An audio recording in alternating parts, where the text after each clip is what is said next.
voternya sendiri sekitar 40-an kalau udah salah gua. 40-an. Jumlah KPI. Berarti jumlahnya pakai 40-an. Sanggup pasti.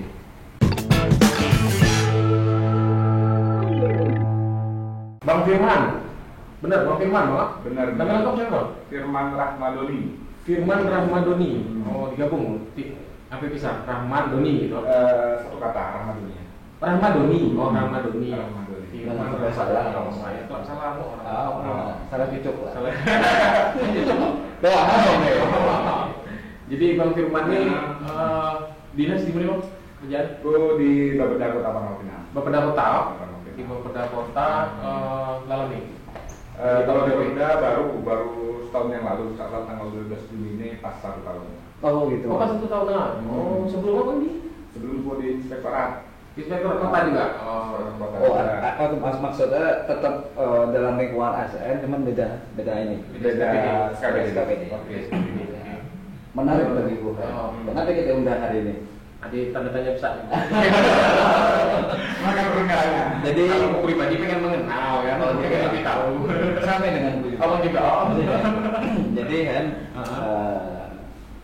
aku lebih akrab manggil beliau dengan Firman. Udah tahu kalau di rumah panggil Doni, udah tahu lah. Firman. Beliau ini kebetulan mencolongkan diri menjadi ketua KMPI PGK Pangkal Pinang. Ya, Pangkal Pinang. Nah, beberapa bulan yang lalu tetap ramai. Dinamika di ASN dalam satu organisasi, dan karena bagiku apa namanya, ini organisasi kepemudaan yang ada taringan, ya. Nah, mungkin sedikit banyak. Dan usia berapa sekarang? Usia 38. Oh, 38. Lagi tua dia kan? Guru tamat SMA. Kebetulan guru SMA. Oke, 38 berarti di akhir ya. Usia ini sudah mulai agak ini ya. Ada limit. Tapi dengan usia 38 tuh bagiku, kalau kita melihat dengan 8 tuh adalah mapan. Ya, Tingkat kemapanan tuh. matang juga, insya Allah. Ada kegiatan sehari-hari selain ASN? Ada ya? Apa kan? Organisasi apa misalnya atau apa? Selain di organisasi, kebetulan selaku alumni Universitas Bangka Belitung, kami diminta, jadi sebagai alumni diminta untuk berpartisipasi lah, ada semacam transfer knowledge lah kayak adik-adik mahasiswa. Jadi setiap 1 pekan sekali diundang lah, untuk bisa sharing lah kayak. Itu setiap semester. Berarti setahun lah enggak kok? Semester 6 bulan. 6 bulan sekali. 6 bulan. Per pekan. Jadi berbagi pengalaman. Kira-kira Sharing ya gitu. Kalau boleh jurusan apa lo, Bang? Akuntansi. Akuntansi. Oh. Oh di UBD. Di BB. Lagi sering komunikasi dengan Agi alumni kan, karena dibutuhkan juga kan dalam rangka untuk peningkatan kualitas juga sih. Koordinasi. Peran serta alumni juga dibutuhkan. Tuh, kemudian kalau ditanya terkait kegiatan di luar lagi, setiap Sabtu juga selain sebagai ASN, itu juga kami punya yayasan. Punya yayasan yang bergerak di bidang akademi komunitas Dharma Bakti Bangka. Itu sebutan apa itu? Dia bergerak di bidang pendidikan. Oh, pendidikan. Vokasional di DW. Vokasi. Vokasi di DW. Oh. Jadi warisannya. Jadi tiap hari Senin. Setiap Sabtu. Nah, setiap Sabtu. Ramai. Jadi banyak sih, Bang. Karena begini, di DW itu memang ini kita cerita. Karena kan harus tahu. Di komunitas DW kami itu memang tidak begitu jadi lirikan orang tua pertama. Alasannya? Karena sekarang ini bahwa orang tua memandang kalau hanya pendidikan di DW itu kan tanggung banget nih. Betul. Tanggung banget, kalau bisa minimal S1 loh. Dunia pada hari ini, dunia kerja pada hari ini membutuhkan sarjana minimal.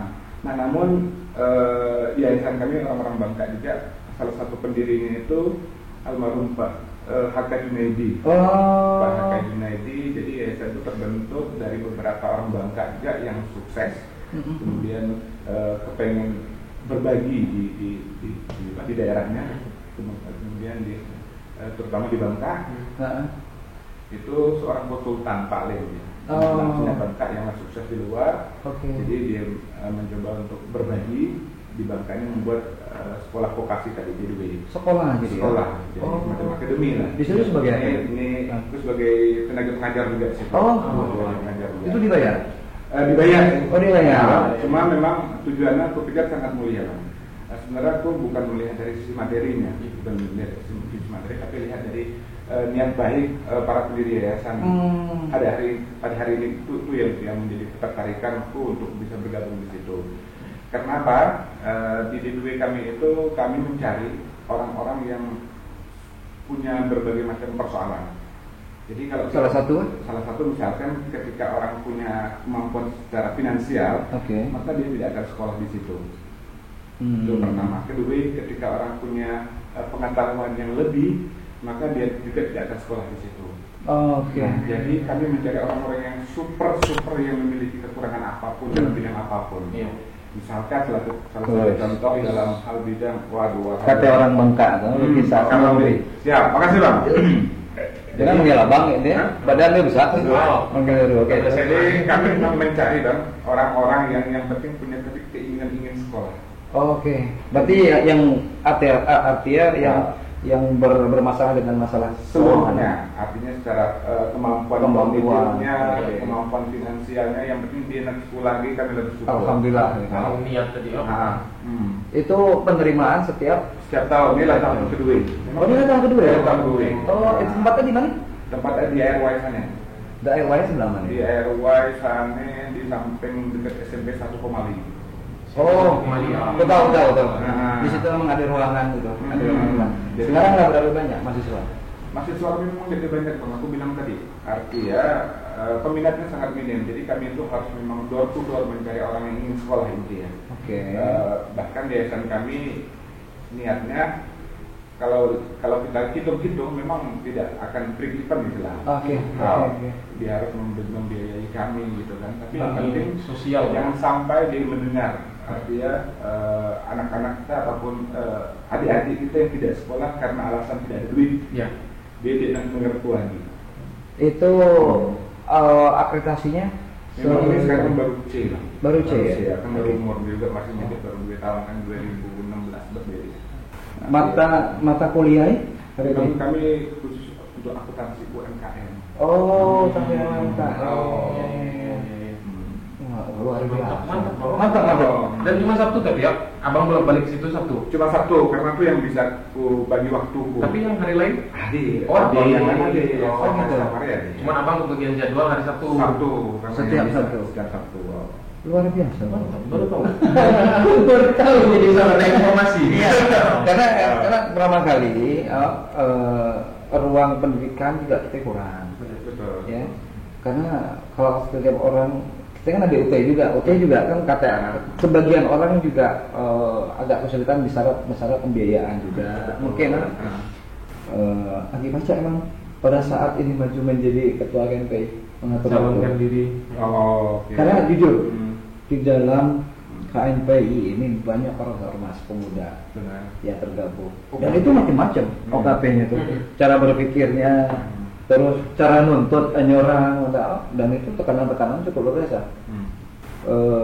Voternya sendiri sekitar 40-an kalau tidak salah gua. 40-an. Berarti jumlahnya OKP 40-an. Sanggup masih. Membagi waktu. Membagi waktuan salah siapa? Siap, Pak? Siap. Itu poin dulu. Berarti ada visi. Berarti ada visi dan misi yang bisa disampaikan. Pengen tahu. Visinya macam mana? Energi sebenarnya tadi ya. Jadi visi untuk mencalonkan ini kemarin apa itu? Sebenarnya sebelum ke visi dan misi kalau berbicara tentang visi dan misinya ke sana kemana lah Bang? Terlalu ini santai. Jadi entah macam mana ya? Jadi singkat deh. KNPI ini nembok sebenarnya secara sederhana begini Bang. Kenapa? Memang aku tidak banyak berkecimpung di dalam berbagai dunia organisasi, pertama di luar. Cuma pengalaman aku di kampus B sih, pengalaman di kampus B ya, yang sebagai modalku ketika berorganisasi. Nah di KNP ini juga aku baru di periode ini periode Mas Basit lah sebagai ketua kita. Dari wakil ketua kemarin, terus karena kami terlalu gemuk strukturnya, maka direksi. Oh, berarti masuk ke dalam pengurusan Ya, oke, siap. Selaku internal. Kemudian di pertengahan kami ada perombakan, kemudian dipercaya oleh Mas Basit sebagai bendahara. Bendahara KNPI sampai tadi awal wakil tadi ya, sebagai wakil ketua di bidang hubungan antar lembaga. Nah, artinya memang tukang dengan duit. Duit kurang. Ya, betul. Oke, terus. Jadi sebenarnya berbicara tentang organisasi memang belum begitu banyak makan pengalaman. Oke. Organisasi di luar. Nah, cuma selama kurun waktu yang kurang lebih sekitar 4 tahun ber-KNPI, artinya ada beberapa hal yang patut petik gitu. Dan dipelajari tentu. Petik dan dipelajari, terutama persoalan-persoalan pemuda pada hari ini lah, program seperti ini ya. Tapi aku melihat juga persoalan ini sebenarnya sama persoalan ini. Nah, artinya bukan hanya KNPI Kota Pangkal Pinang yang mengalami persoalan ini, tapi KNPI seluruh manapun ternyata mengalami persoalan yang sama. Aku melihat apa salah satu persoalannya, misalkan kita berbicara sederhana baik. Kita punya kepengurusan di tingkat kecamatan. Itu kan kalau aku melihat hanya sebagai simbolis bayi. Katakan sebagai simbolis. Sampai hari ini kamu pikir seperti itu ya? Simbolis dalam tanda kutip bahwa artinya bukan pun mengecilkan kawan-kawan di kecamatan, di pengurus kecamatan. Karena aku lihat sebelum aku di inspektorat aku pernah di bidang pemuda dan olahraga. Tapi aku cukup mengamati bagaimana pergerakan kawan-kawan pemuda terutama KNPI. Nah, saya pengurus kecamatan khususnya di Kota Pangkal Pinang memang selama ini aku belum begitu melihat apa yang bisa mereka perbuat khususnya di tataran kecamatannya sendiri. Kebanyakannya menunggu. Iya, benar. Nah, itu Bang, aku lihat sedikit yang menjadi persoalan. Artinya bukan persoalan, ini persoalan kita bersama aku kira. Nah, kemudian juga persoalan ini ternyata memang karena keterbatasan sumber daya manusia kita. Mengapa aku katakan demikian? Jadi gini, misalkan ada salah satu kawan yang masuk ke dalam kepengurusan tingkat kota. Nah, tapi juga masuk dalam kepengurusan tingkat kecamatan. Nah, kira-kira demikian. Nah itu. Nah, tapi menurut secara berorganisasi itu ada etis kan? Ada seger minimal. Ada etis. Padahal aku melihat adik-adik banyak generasi muda kita pada hari ini. Iya. Yang bisa diberdayakan. Iya. Oke. Oh jadi itu salah satu persoalan sederhana. Tapi cukup itu sih menurutku cukup dilematis loh. Iya. Cukup dilematis. Jadi karena jangan sampai kaji, lu lagi ya. Dari negara lain. Karena generasi mulai banyak tumbuh. Jadi terkait tadi misi tadi itu salah satu hal yang pengen abang lah ke depannya kalau memang aku mencoba untuk memperkuatnya memperkuat fungsi pengurus kecamatan. Karena memang mulai dari bawah mungkin sudah. Berarti pengelolaan data tadi itu pengelolaan data yang pengen dipucat lah istilahnya. Gini, terkait dengan data UKP kita yang ada di Pangkal Pinang ini memang aku melihat kawan-kawannya cuma ingin baik. Kenapa aku katakan ini cuma ingin baik? Memang organisasi apapun kawan-kawan itu cuma nyanak masuk kan? Nyanyian ketilan remaja. Jadi ketika ada organisasi barunya masuk sudah hilang. Nah, cuma pengumpulan anggota nih. Pas mendengar baru apa ya? Rutin kita betul. Tapi mohon maaf, tidak semua UKP sih. Tidak ada UKP yang memang cukup kuat dari sisi struktur organisasinya dari tingkat pusat sampai ke daerah juga sampai ke tingkat kecamatan kelurahan. Jadi ada organisasi yang sudah cukup kuat kan. Ya, apa ada terkait yang lain lagi dengan niatan tadi. sebenarnya pun rahasia untuk hal ini. Rahasia. Nah, tapi kelak kita cut deh pun. Rahasia. Karena ketika berbicara tentang muda, aku merasa harus muda terus. Nah gitu kan? Dan udah ini artinya semacam media kampanye gue lah, media kampanye. Iya, kenapa? Jualan diri Anda. Oh iya benar dong. Dan ketika berbicara tentang muda di KNPI nanti ketika memang kawan-kawan mengamanahkanku dan bisa dan mampu untuk kita saling bekerja sama, maka pula punya konsep untuk hal itu. Sudah ya? Salah satunya bisa dibuka nggak? Sedikit. Artinya memang di KNPI sih siapa sih yang tidak tahu KNPI loh. Ketika lulusan KNPI kita tahu kiprahnya kemana baik, suaranya seperti apa kan. Output lo bisa tahu baik menjadi kepala daerah, baik menjadi anggota legislatif kan, politik lagi dia politik kan. Nah cuma sekarang ada hal yang belum tersentuh melihat apa itu? Generasi muda yang untuk kalangan milenial terutama di tingkatan sekolah menengah tingkat atas. Nah itu yang aku melihat pada hari ini belum disentuh oleh KNPI. Padahal itu kan cikal bakalnya lah. Cikal bakalnya. Aku pikir itu perlu kita sentuh. Pak, sana gimana caranya? Menyentuh ini gimana? Gue penasaran nih. Lagi trik nyata bakal ini. Jadi gini, kalau untuk itu memang mau tidak mau kita harus revolusi. Bahasa kasar kita harus revolusi. Jadi harus memotong semacam satu generasi. Agar kenapa dipotong? Karena kita tidak bilang bang berlatar belakangkan persoalan-persoalan yang saya sampaikan tadi. Tadi yang masalah pendidikan tadi ya. Masalah keterbatasan. Iya, keterbatasan itu jadi persoalan. Terus OKP kita hanya orang-orang hanya ingin saja mau ber-OKP ria kan, dimanapun dia berada kan. Nah itu gue pikir generasi seperti itu harus kita pamit dulu ya. Maka kita ganti dengan generasi baru. Yang lebih fresh, lebih fresh, mungkin jauh lebih. Cuma memang itu cukup tantangan cukup berat. Ya. Biasa, tidak masalah. Dalam satu usaha itu upaya, jadi dihitungnya kan proses. Proses persentase. Dan itu juga kalau memang nanti diaktifkan dengan PKPK tadi, bisa berjalan. Bisa berjalan, kok. Gue yakin bisa berjalan. Mudah-mudahan, mudah-mudahan ada jalan menuju kursi ketua KNPI. Artinya tadi dari cerita beliau ini panjang lebar kita mengambil sisi positif bahwa dari sekian banyak kegiatan beliau ini Aki bisa maju itu hebat menurut gua. Kegiatan rapat sama beliau ini tadi betul padat kelihatan. Apalagi Sabtu urusan dengan ngajar. Harapan kan sebagai kalau seumpama jadi nih ketua KNPI langkah pertama kali kami sebagai ketua KNPI. Langkah pertama kali yang kami sebagai ketua KNPI yang pertama tadi karena aku lah berbicara latar belakang ataupun latar belakang masalahnya ini kan. Pertama memang kita harus sama-sama bebenah terutama kawan-kawan yang kepengurusan yang ada di tingkat kecamatan.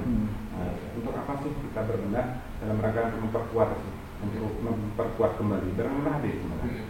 Barang merah deh tinggal kita perkuat kembali. Lemah sih juga ada. Kuat juga ada, tapi bagaimana caranya kita kuatkan lagi gitu kan. Karena akan menjadikan lebih baik lah, baik di pengurus kecamatan maupun di pengurus kawan-kawan yang ada di OKP. Nah kemudian langkah berikutnya itu tadi dibilang bang, aku mencoba untuk mencari generasi baru bang. New generasi kalau sekarang trennya ini normal, aku ingin new generasi. Perlu penyegaran pendidikan. Iya, new generasi artinya memang generasi muda yang masih murni dalam cara berpikirnya, belum terkontaminasi dengan hal apapun. KNPI siapapun melihat bahwa organisasinya organisasi politik, ada pertahanan politik. Betul. Nah, namun bagaimana caranya kita berpolitik yang memiliki etika yang baik? Saya pikir seperti itu, Artinya silakan kalau menyuarakan hal-hal yang salah terhadap kebijakan yang diambil pemerintah, tapi dengan cara-cara yang baik. Jangan sampai kalau mengatasnamakan KNPI, walaupun karena imbasnya kayak gitu. Banyak orang yang bicara seperti itu secara pribadi. Cara pandang orang soal, tapi kalau aku sih udah masa bodoh. nggak mikir apa kata orang ada. Kalau kita mikir orang nggak lagi maju. Bener bang. Banyak nggak habis mikir orang. Bisa dulu tadi. Kami apa namanya berterima kasih lah. Sama-sama. Berbagi pandangan untuk ini, jangan sampai juga ini menjadi apa namanya ruang ini menjadi ruangku untuk mengenal Salor juga. Karena selama ini kan aku susah. Nggak maju, nggak nengok sampai sih kok mana orang karena aku masih bertanya-tanya lah, bertanya-tanya. Aku pelajari beberapa kawan-kawan bicara masalah pencalonan KNPI ini, orang-orang yang terlibat di situ pun juga banyak ngasih masukan-masukan yang mungkin ada yang positif ada yang negatif. Yang aku tangkap hari ini, seorang Firman Ramadhani berniat 100% untuk maju. Itu yang aku tangkap. Jangan sampai tengah-tengah mundur. Bisa terjadi ya. Makasih banyak nih sore ini. Oke, ya. Sip, thank you. Dari out, Henry out. Firman out. Oke, thank you bang.